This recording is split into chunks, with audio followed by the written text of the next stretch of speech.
안녕하세요, 여러분. 오늘은 조금 특별한 사연으로 찾아왔어요. 시어머니와 며느리, 끝나지 않는 전쟁에 숨겨진 첫 페이지라고 할까요? 이번엔 할머니가 집에서 쫓겨나기 전 그 갈등의 뿌리가 어디서부터 시작됐는지 들여다보려고 해요. 자, 시간 속으로 함께 들어가 볼까요? 결혼부터 시작된 며느리의 괴롭힘. 이 이야기는 할머니의 하나뿐인 아들이 결혼식을 올리던 날부터 시작돼요. 그날은 화창한 봄날이었죠. 할머니는 아들 내외를 보며 눈물이 글썽였어요. 내 아들이 드디어 가정을 꾸렸구나라는 생각에 가슴이 벅찼죠. 며느리는 예쁜 웨딩드레스를 입고 웃으며 할머니에게 인사했어요. 어머님 잘 부탁드릴게요. 그 목소리는 달콤했고 할머니는 그 순간만 보면 며느리가 착한 사람일 거라 믿었어요. 하지만 그건 착각의 시작이었죠. 결혼 후 아들과 며느리는 할머니의 집에서 함께 살기 시작했어요. 할머니는 처음엔 기뻤어요. 아들이 떠나지 않고 곁에 있으니 든든했고 며느리와도 좋은 관계를 맺고 싶었죠. 그래서 매일 아침 일찍 일어나 며느리가 좋아할 만한 반찬을 만들고 집안을 깨끗이 정리해 놨어요. 며느리가 힘들까 봐 라는 마음에서였죠. 그런데 며느리의 반응은 점점 이상해졌어요. 어느 날 아침 할머니가 정성껏 만든 된장국을 내놨는데 며느리가 한 숟가락 뜨더니 얼굴을 찡그리며 말했어요. 어머님, 이거 너무 짜요. 제가 먹을 수 있는 음식을 이렇게 못 만드시면 곤란한데요. 할머니는 당황했지만 내가 실수했나 보다 하며 웃어 넘겼어요. 하지만 그게 끝이 아니었어요. 며느리는 날이 갈수록 할머니를 대놓고 무시하기 시작했죠. 예를 들어 할머니가 거실에서 TV를 보고 있으면 며느리가 리모컨을 빼서 채널을 바꾸고는 어머님은 옛날 드라마나 보세요. 라며 비웃듯 말했어요. 또 어느 날은 할머니가 손수 뜨개질한 목도리를 아들에게 주려고 했는데 며느리가 옆에서 그런 촌스러운 건 남편이 안 써요. 버리세요. 하며 툭 내뱉었죠. 할머니는 그때마다 가슴이 철렁했지만 아들 내외 사이가 틀어질까 봐 참고 또 참았어요. 시간이 지나면서 며느리의 태도는 더 노골적이 됐어요. 어느 날 저녁 할머니가 부엌에서 설거지를 하고 있는데 며느리가 들어오더니 갑자기 소리쳤어요. 어머님, 왜 제 그릇을 이렇게 대충 닦으세요? 이러니까 집이 더러워지지. 할머니는 놀라서 내가 잘못했나 하고 그릇을 다시 받지만 깨끗했어요. 그럼에도 며느리는 계속 잔소리를 늘어놓더니 결국엔 할머니를 몰아세웠죠. 어머님은 손도 느리시고 요즘 시대에 맞지도 않으세요. 라며 할머니를 몰아세웠죠. 그날 밤 할머니는 방에 들어가 조용히 눈물을 삼켰어요. 내가 뭘 그렇게 잘못했지? 라는 생각이 머릿속을 맴돌았지만 답은 나오지 않았어요. 그러던 어느 날 결정적인 사건이 터졌어요. 할머니의 생신이었죠. 할머니는 며느리가 바빠서 깜빡했을 거라 생각하며 혼자 조용히 밥을 먹고 있었어요. 그런데 며느리가 아들과 함께 외출했다가 저녁 늦게 돌아왔어요.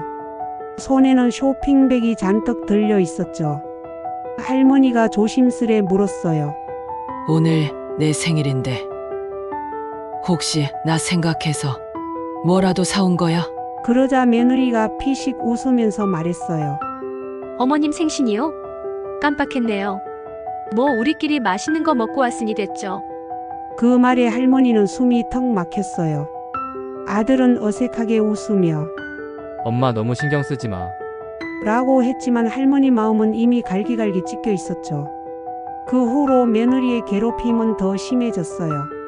집 안에서 할머니의 물건을 치우고 자기 물건으로 채우기 시작했어요. 할머니가 아끼던 오래된 찻잔은 쓰레기통에 버려졌고 할머니 방의 문은 자꾸 잠겨 있곤 했죠. 며느리는 심지어 동네 사람들에게 시어머니가 너무 구시대적이셔서 힘들다며 불평을 늘어놓기 시작했어요. 할머니는 점점 집안에서 낯선 사람처럼 느껴졌고 결국 그 갈등이 폭발하며 쫓겨나는 날로 이어진 거예요. 여러분, 이 이야기를 들으며 어떤 생각이 드세요? 할머니의 입장에서 느껴지는 외로움과 서글픔, 그리고 며느리의 태도, 여러분이라면 이 상황을 어떻게 풀었을까요? 이건 단순한 갈등이 아니라 서로의 마음이 엇갈리며 생긴 깊은 상처의 시작이었어요. 이제 이 전쟁이 어떻게 폭발했는지 그 쫓겨난 날의 이야기를 더 깊이 들여다볼게요. 동네에 퍼진 소문 며느리의 위기. 이 이야기의 시작은 바로 그날 할머니가 며느리에게 집에서 쫓겨난 순간부터예요. 상상해 보세요. 40년 넘게 그 집에서 살아오신 할머니, 손때 묻은 가구와 낡은 나무 문턱을 지나며 쌓아온 세월이 있었죠. 그런데 어느 날 갑자기 며느리의 단호한 목소리가 집안을 채웠습니다. 어머님, 이제 여기서 같이 못 살겠어요. 나가주세요. 그 한마디에 할머니의 세상이 무너졌어요. 그날은 비가 내리던 늦은 오후였어요. 할머니는 낡은 트렁크 하나를 끌고 문 앞에 서 계셨죠. 손에는 오래된 우산이 들려 있었지만 비를 막아줄 기운조차 없어 보였어요. 며느리는 문을 잠갔다고 생각했는지 창밖으로 할머니를 한번 쳐다보더니 커튼을 쳤어요. 그 순간 할머니의 눈에서 눈물이 흘렀죠. 아니, 어쩌면 그건 비였을지도 몰라요. 하지만 그 눈물은 할머니의 마음을 적시는 거대한 폭풍이었어요. 할머니는 그 집에서 쫓겨난 뒤 동네 끝자락에 있는 작은 방 한 칸을 얻어 지내기 시작했어요. 방 안은 썰렁했고 밤마다 들리는 바람 소리가 할머니의 외로움을 더 깊게 만들었죠. 하지만 할머니는 가만히 앉아있지 않았어요. 며느리가 자신을 내쫓은 이유를 곱씹으며 그날의 모욕을 잊지 않기로 다짐했어요. 내가 왜 그래야 했을까? 내가 뭘 잘못했지? 라는 질문이 머릿속을 맴돌았지만 곧 그 질문은 분노로 바뀌었어요. 그래. 내가 나약하게 물러날 수는 없어. 이건 전쟁이야. 며칠 뒤 할머니는 동네 사람들에게 그날의 일을 조금씩 털어놓기 시작했어요. 처음엔 조심스러웠지만 점점 목소리에 힘이 실렸죠. 이웃들은 할머니의 이야기에 귀를 기울였고 몇몇은 며느리를 힐끔거리며 수군대기 시작했어요. 할머니는 그때 깨달았죠. 이 싸움은 단순히 집을 되찾는 게 아니라 자신의 자존심을 지키는 일이라는 걸요.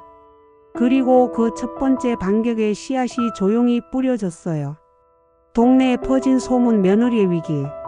할머니가 쫓겨난 지 며칠이 지난 어느 저녁이었어요. 동네 골목 어귀에 있는 작은 찻집에서 할머니는 오랜 친구인 박할머니와 마주 앉아 있었죠. 낡은 나무 테이블 위엔 따뜻한 보리차 한 잔이 놓여 있었고 할머니는 손으로 그 잔을 감싸 진 채 조용히 입을 뗐어요. 며느리가 나를 집에서 쫓아냈어. 비 오는 날 우산 하나 들고 서 있는데 문을 잠가버리더라고. 그 말을 들은 박할머니는 눈을 동그랗게 뜨며 뭐라고? 어떻게 그럴 수가 있나? 하며 놀랐죠. 할머니는 눈가를 훔치며 말을 이었어요. 40년 넘게 살았던 집인데 내가 거기서 쫓겨날 줄은 꿈에도 몰랐어. 그 목소리엔 떨림이 묻어 있었고 박할머니는 혀를 차며 고개를 저었어요. 그날 밤 박할머니는 집에 돌아가며 동네 단골 미용실에 들렀어요. 거기서 머리를 만지던 김씨 아주머니에게 할머니 이야기를 꺼냈죠. 야, 너 그 집 할머니 아줌마 아냐? 쫓겨났대. 며느리가 문을 잠갔다더라. 김씨 아주머니는 가위를 멈추고 진짜 그 며느리 좀 싸가지 없어 보이긴 했는데 설마 그 정도일 줄이야 라며 수군거렸어요. 진짜? 그 며느리 좀 싸가지가 없어 보이긴 했는데 설마 그 정도일 줄이야. 라며 수군거렸어요. 그 대화는 미용실을 나온 다른 손님의 입을 타고 다음날 아침 동네 시장까지 퍼졌어요. 소문은 마치 봄바람에 실린 씨앗처럼 순식간에 동네 곳곳으로 날아갔죠. 며느리는 그 소문이 퍼지고 있다는 걸 처음엔 몰랐어요. 그러다 어느 날 아침 평소처럼 동네 마트에 장을 보러 갔을 때였죠. 며느리는 카트를 밀며 신선한 고등어를 고르고 있었어요. 그런데 옆에서 두 아주머니가 수군대는 소리가 들려왔어요. 저기 저 며느리 아니야? 시어머니 쫓아냈다던 그 집. 며느리는 순간 귀를 의심했어요.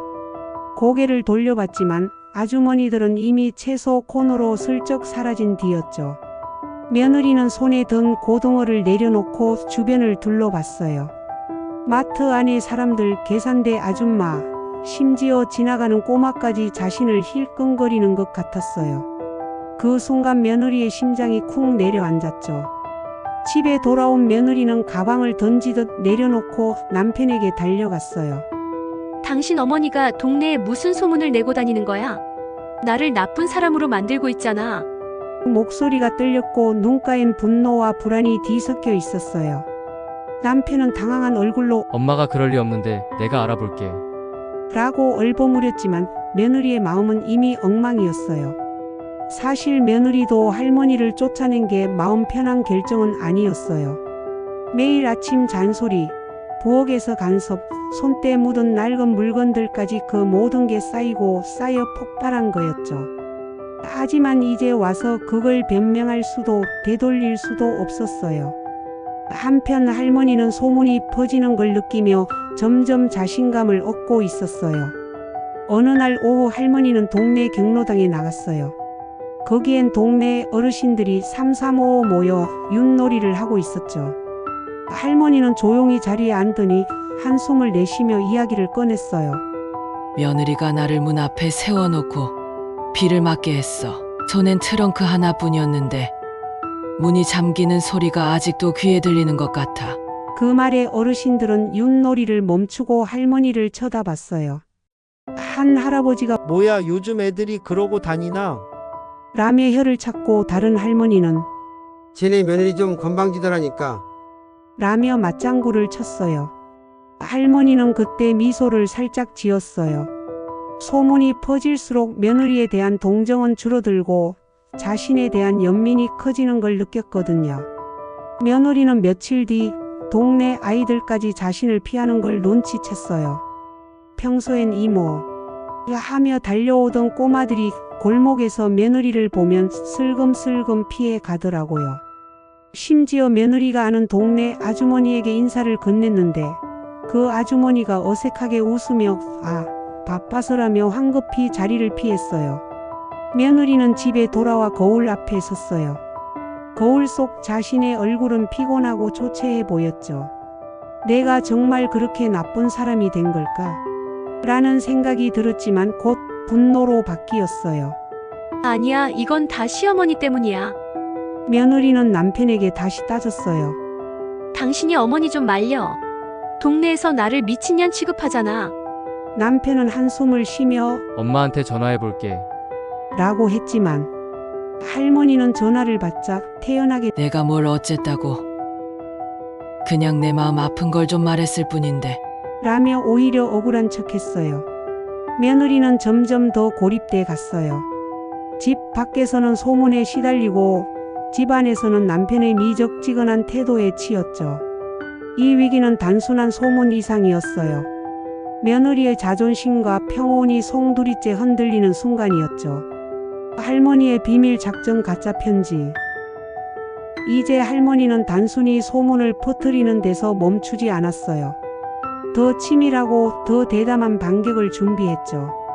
이 사건은 할머니의 손에서 시작된 작은 종이 한 장이 며느리의 마음을 뒤흔든 순간이에요. 자, 그럼 그날로 함께 가볼까요? 그날은 바람이 제법 쌀쌀하게 부는 늦가을 오후였어요. 할머니는 동네 끝자락의 작은 방에 앉아 있었죠. 방 안은 허름했고 낡은 전구 하나가 천장에서 깜빡이며 희미한 빛을 던지고 있었어요. 할머니 앞에는 오래된 책상이 놓여 있었고 그 위엔 종이 한 장과 연필이 있었어요. 할머니는 잠시 창밖을 바라봤어요. 멀리 보이는 며느리 집의 불빛이 유난히 따뜻해 보였죠. 그 순간 할머니의 눈빛이 날카로워졌어요. 가만히 있을 수는 없지. 손이 살짝 떨리긴 했지만 할머니는 연필을 쥐고 천천히 글을 쓰기 시작했어요.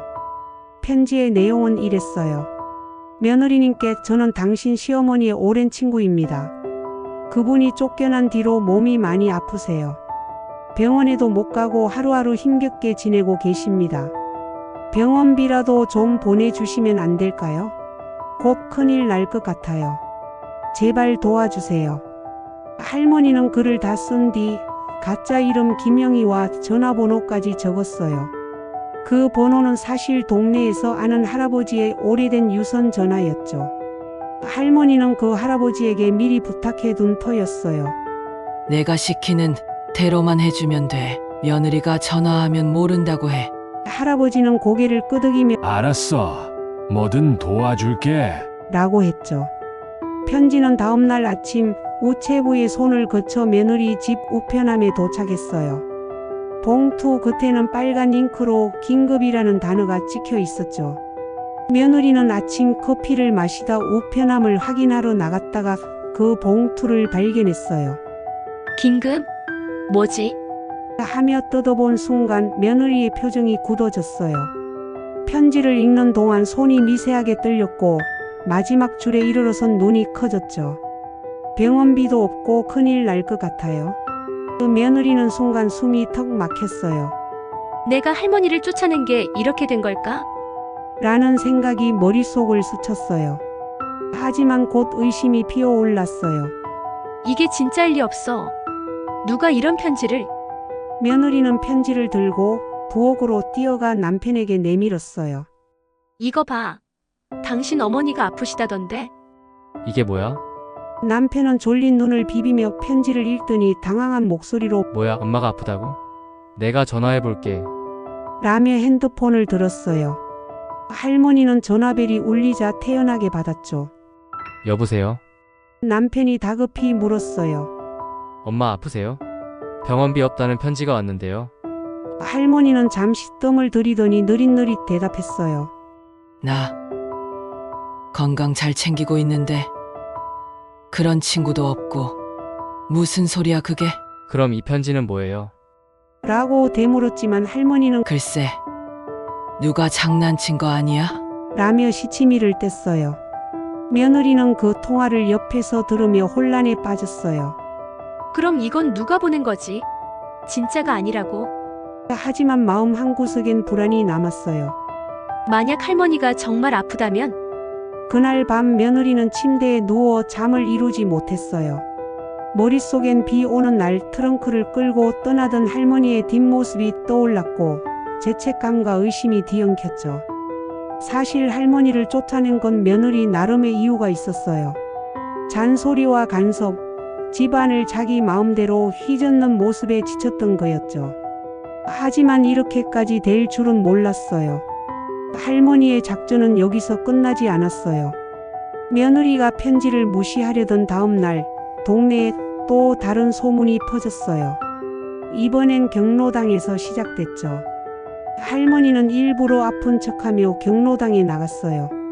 목에는 낡은 목도리를 두르고 걸음은 느릿느릿했죠. 어르신들 앞에서 할머니는 한숨을 푹 내쉬며 말했어요. 며느리가 나를 쫓아낸 뒤로 몸이 이래. 병원 갈 돈도 없고 이렇게 하루하루 버티고 있어. 그러면서 손수건으로 눈가를 훔쳤어요. 그 모습에 한 할머니가 저런 불쌍해라 하며 손을 잡아줬고 다른 할아버지는 그 며느리 너무한다니까라며 주먹을 쥐었어요. 그날 저녁 경로당에서 나온 이야기는 동네 골목을 타고 며느리 집 근처까지 흘러갔어요. 며느리는 이틀 뒤 동네 아이 엄마들과의 모임에서 그 소문을 들었어요. 한 엄마가 조심스레 물었죠. 너희 시어머니 아프시다던데 괜찮아? 며느리는 순간 말을 잃었어요. 아프시다니요? 그분 건강하시던데. 라고 대답했지만 목소리가 떨렸어요. 다른 엄마가 아, 근데 동네에서 다들 그러던데. 병원비도 없다고. 라며 눈치를 줬죠. 며느리는 그 자리에서 얼굴이 화끈거렸어요. 이게 다 뭐야? 라는 생각과 함께 할머니가 이 모든 걸 꾸몄을지도 모른다는 의심이 점점 커졌어요. 며느리는 집에 돌아와 편지를 다시 꺼내 들여다봤어요. 봉투의 글씨체, 가짜 이름, 이상한 전화번호 모든 게 수상했죠. 며느리는 남편에게 말했어요. 이거 당신 어머니 짓일 수도 있어. 나를 죄책감 느끼게 하려고 이런 거짓말을 한 거라고. 설마 엄마가 그럴 리가. 라며 고개를 저었지만 며느리의 눈엔 확신이 서려 있었어요. 이 사건은 단순한 편지로 끝나지 않았어요. 할머니의 반격은 며느리의 마음을 흔들고 동네의 시선을 완전히 바꿔놓았죠. 며느리의 반격, 법적 대응. 할머니의 가짜 편지 작전으로 며느리가 죄책감과 혼란에 휩싸였던 장면 기억하시죠? 이제 며느리는 더 이상 참지 않기로 했어요. 소문에 시달리고 동네에서 외면당하고 심지어 밤마다 잠도 못 자는 지경에 이르렀죠. 이번엔 며느리가 반격의 칼을 꺼내 들었어요. 법이라는 무기를 손에 쥐고 말이죠. 자, 이 재미난 전투의 시작으로 함께 가볼까요? 며느리의 반격은 어느 화창한 월요일 아침에 시작됐어요. 그날 며느리는 거울 앞에 서서 다크서클이 짙게 내려앉은 얼굴을 보며 중얼거렸죠. 이러다 나 먼저 쓰러지겠네. 할머니가 나를 이렇게 몰아넣었는데 가만히 있을 순 없지. 며느리는 커피 한 잔을 들이켜고 단호한 표정으로 핸드폰을 들었어요. 검색창에 명예훼손 변호사를 쳤죠. 몇 번의 전화 끝에 동네에서 1시간 거리인 변호사 사무실 약속을 잡았어요. 남편에게는 나 좀 나갔다 올게. 라고만 툭 던지고 집을 나섰죠. 뭐야, 또 쇼핑 가나? 하며 멍하니 TV만 봤어요. 변호사 사무실은 생각보다 아담했어요. 책상 위에 법률 서적이 잔뜩 쌓여 있고 벽엔 정의는 승리한다는 액자가 걸려 있었죠. 변호사는 50대 초반의 남자였는데 안경을 살짝 내리며 며느리를 쳐다봤어요. 자, 무슨 일로 오셨나요? 며느리는 숨을 깊게 들이쉬고 이야기를 쏟아냈어요. 제 시어머니가 저를 괴롭히려고 동네에 소문을 퍼뜨리고 있어요. 심지어 가짜 편지까지 보냈어요. 병원비가 없다고 아프다고 거짓말을 해서 저를 나쁜 사람으로 만들었죠. 동네 사람들이 저를 보면 피하고 심지어 마트에서도 눈치 줘요. 변호사는 고개를 끄덕이며 메모를 하더니 살짝 미소를 지었어요. 이건 명예훼손으로 충분히 고소할 수 있겠네요. 증거 있으세요? 며느리는 가방에서 그 긴급 편지를 꺼내 탁 내려놓았죠. 여기요. 이거 분명 시어머니 짓이에요. 변호사는 편지를 꼼꼼히 읽더니 좋아요. 경고장부터 보내고 반응 보면 고소장으로 넘어갈게요. 라고 했어요. 며느리는 속으로 쾌재를 불렀어요. 그래, 이번엔 내가 이겨. 집에 돌아온 며느리는 남편에게 말했어요. 당신 어머니한테 경고장 보낼 거야. 더 이상 소문 내면 법적으로 해결할 거라고. 남편은 깜짝 놀라 뭐? 법? 엄마가 무서워서 그러겠어? 라며 손사래를 쳤지만 며느리는 단호했어요. 무섭든 말든 내가 먼저 죽겠어. 당신은 가만히 있어.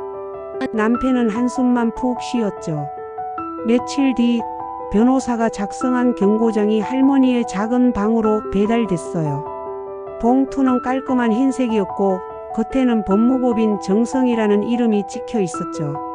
할머니는 우체부에게 이게 뭐야? 하며 봉투를 뜯었어요. 첫 줄을 읽자마자 눈이 휘둥그레졌어요. 귀하는 며느리 김에 대한 허위 사실 유포로 명예훼손 혐의를 받고 있습니다. 추가적인 소문 유포 시 법적 조치를 취할 예정이니 즉시 중단하시기 바랍니다. 할머니는 편지를 손에 든 채로 한참을 멍하니 있었어요. 뭐야? 이게 며느리가 나를 고소한다고? 처음엔 당황했지만 곧 눈썹이 꿈틀거렸어요. 그래. 어디 두고 보자. 할머니는 곧바로 동네 경로당으로 달려갔어요. 어르신들이 모여있는 테이블에 편지를 탁 내려놓으며 말했죠. 여기 봐요. 며느리가 나를 고소하려 한대요. 내가 억울해서 몇 마디 한 걸 가지고 법으로 겁주고 있어요. 할머니 목소리가 살짝 떨렸고 눈가엔 눈물까지 맺혔어요. 그 연기는 거의 영화 배우급이었죠. 한 할아버지가 뭐야, 요즘 애들은 법까지 들먹여 라며 화를 냈고 다른 할머니는 쟤네 며느리 진짜 독하네라며 혀를 찼어요. 할머니는 속으로 미소를 지었어요. 그래, 이걸로 또 동네 여론을 내 편으로 돌려놓자. 며느리는 경고장이 효과를 볼 거라 기대했지만 오히려 역효과가 났어요. 다음날 동네 마트에 갔는데 아주머니들이 더 노골적으로 수군댔어요. 저 며느리 시어머니 고소하려나 봐. 쫓아낸 것도 모자라 법까지. 며느리는 귀가 화끈거렸어요. 집에 돌아와 남편에게 소리쳤죠. 봐. 경고장 보냈는데 더 심해졌어. 당신 어머니가 또 소문낸 거야. 남편은 그러니까 내가 뭘 했어? 엄마 성격 알잖아. 라며 한숨만 쉬었어요. 며느리는 이를 악물었죠. 좋아. 그럼 진짜 고소장 쓰러 간다. 며느리는 다시 변호사를 찾아갔어요. 경고장 보냈는데 소문이 더 커졌어요. 이제 고소해야겠어요. 변호사는 안경을 고쳐 쓰며 좋아요. 할머니가 계속 이렇게 나오면 법정에서 해결하는 수밖에 없죠. 증거 더 모아오세요 라고 했어요. 며느리는 동네 사람들의 정언을 모으기 시작했어요. 하지만 그게 쉽진 않았죠. 한 아주머니는 나 이런데 엮이기 싫어라며 문을 쾅 닫았고, 다른 할머니는 너희 둘 다 잘못했어라며 중립을 지켰어요. 며느리는 점점 지쳤지만 물러설 수 없었어요. 한편 할머니는 경고장을 무기로 삼아 동네에서 억울한 척을 더 심하게 했어요. 어느 날은 일부러 마트 앞에서 손수건으로 눈물을 닦는 퍼포먼스를 펼쳤죠. 지나가던 사람들이 왜 저러셔? 하며 쳐다보자 할머니는 며느리가 나를 법으로 괴롭히려 해서라며 흐느꼈어요. 그 모습에 동네 아저씨가 참 너무한다며 혀를 차는 바람에 며느리의 이미지는 더 나빠졌죠. 이 사건은 법정 싸움 직전까지 갔어요. 며느리는 고소장을 쓰기 위해 증거를 모으느라 동네를 뛰어다녔고, 할머니는 소문과 연기로 반격을 이어갔죠. 과연 이 전쟁의 다음은 어떻게 될까요? 법정에서 만날지 아니면 또 다른 반전이 있을지? 법정의 승리, 할머니의 귀환. 과연 누가 이 전쟁의 최후의 승자가 될까요? 집은 누구의 손에 돌아갈까요? 자, 숨을 깊게 들이쉬고 그날로 함께 가볼게요. 법정 싸움은 며느리가 고소장을 제출하면서 본격적으로 시작됐어요. 며느리는 변호사와 함께 증거를 모았죠. 그 긴급 편지, 동네 사람들의 수군거림을 녹음한 파일, 심지어 할머니가 경로당에서 눈물 흘리며 연기했다는 정언까지 준비했어요. 며느리는 법정에 서기 전 거울 앞에서 스스로를 다독였어요. 그래, 이번엔 내가 이겨. 할머니가 나를 그렇게 괴롭혔는데 법이 내 편을 들어줄 거야. 변호사는 자신만만하게 명예훼손 증거가 충분하니 걱정 마세요 라고 했죠. 한편 할머니도 가만히 있지 않았어요. 할머니는 동네에서 아는 아들 친구의 사촌이 변호사라는 걸 떠올렸어요. 그 변호사는 젊고 패기 넘치는 30대였는데 할머니를 보자마자 할머니 제가 이겨드릴게요. 라며 두 주먹을 불끈 쥐었죠. 할머니는 눈물을 글썽이며 말했어요. 아들 내외가 나를 쫓아내고 이제는 법으로 겁주고 있어. 내가 40년 살았던 집인데. 그 말에 변호사는 감동받아 이건 정의의 싸움입니다. 라며 전략을 짜기 시작했어요. 법정 날짜가 다가왔어요. 그날은 하늘이 잔뜩 흐린 늦가을 아침이었죠. 법정 안은 나무 벤치와 엄숙한 분위기로 가득했고, 재판장은 안경을 쓴 중년 여성 판사였어요. 며느리 측 변호사가 먼저 입을 뗐어요. 피고는 원고에 대한 허위 사실을 유포해 명예를 훼손했습니다. 가짜 편지와 소문으로 원고의 삶을 망가뜨렸죠. 며느리는 고개를 끄덕이며 맞아요. 제가 얼마나 고통받았는지 몰라요. 라며 울먹였어요. 변호사는 편지와 녹음을 증거로 제출하며 이건 명백한 명예훼손입니다. 라고 목소리를 높였죠. 하지만 할머니 측 변호사는 만만치 않았어요. 그는 자리에서 일어나 느릿느릿 걸어 나오더니 부드럽게 말했어요. 재판장님, 이건 단순한 소문 문제가 아닙니다. 제 의뢰인은 40년 넘게 그 집에서 살며 가족을 위해 헌신했어요. 그런데 아들 내외가 갑자기 쫓아낸 겁니다. 비 오는 날 트렁크 하나 들고 떠난 할머니의 심정을 생각해 보세요. 그러면서 할머니의 낡은 트렁크 사진을 증거로 내밀었죠. 할머니는 방청석에서 손수건으로 눈가를 닦으며 내가 뭘 잘못했나요? 라고 중얼거렸어요. 그 모습에 방청객 몇몇이 눈물을 훔쳤죠. 재판은 점점 뜨거워졌어요. 며느리 측은 할머니가 거짓말로 저를 괴롭혔어요. 라고 주장했고 할머니 측은 며느리가 먼저 저를 집에서 내쫓았어요. 라며 맞섰죠. 남편은 증인으로 나와 둘 다 좀 심했어요. 라며 얼버무렸지만 판사는 눈썹을 찌푸리며 구체적으로 말하세요. 라고 다그쳤어요. 남편은 땀만 뻘뻘 흘렸죠. 결정적인 순간 할머니 측 변호사가 집 문서 사본을 내밀었어요. 이 집은 할머니 명의입니다. 법적으로도 할머니가 정당한 거주자예요. 며느리는 순간 당황했어요. 뭐라고? 그럼 우리가 불법이었단 거야? 판사는 모든 증거를 검토한 뒤 한참 만에 판결을 내렸어요. 피고의 소문 유포는 일부 사실로 보이나 원고가 피고를 집에서 쫓아낸 행위가 더 중대한 문제로 판단됩니다. 집 소유권은 피고에게 있으며 명예훼손 혐의는 증거 부족으로 기각합니다. 쾅. 망치 소리가 울리자 며느리는 입을 떡 벌렸고 할머니는 손수건을 쥔 손을 부르르 떨며 미소를 지었어요. 법정 싸움은 할머니의 승리로 끝났어요. 며느리와 남편은 집에서 쫓겨날 처지가 됐죠. 판결 다음 날 할머니는 동네 사람들과 함께 당당히 집으로 돌아왔어요. 낡은 트렁크를 끌고 문을 열자 익숙한 집 냄새가 할머니를 맞았죠. 할머니는 소파에 앉아 여기가 내 자리야 라며 중얼거렸어요. 한편 며느리와 남편은 짐을 싸며 서로를 원망했어요. 당신이 엄마 좀 말렸어야지. 내가 뭐 어쩌라고.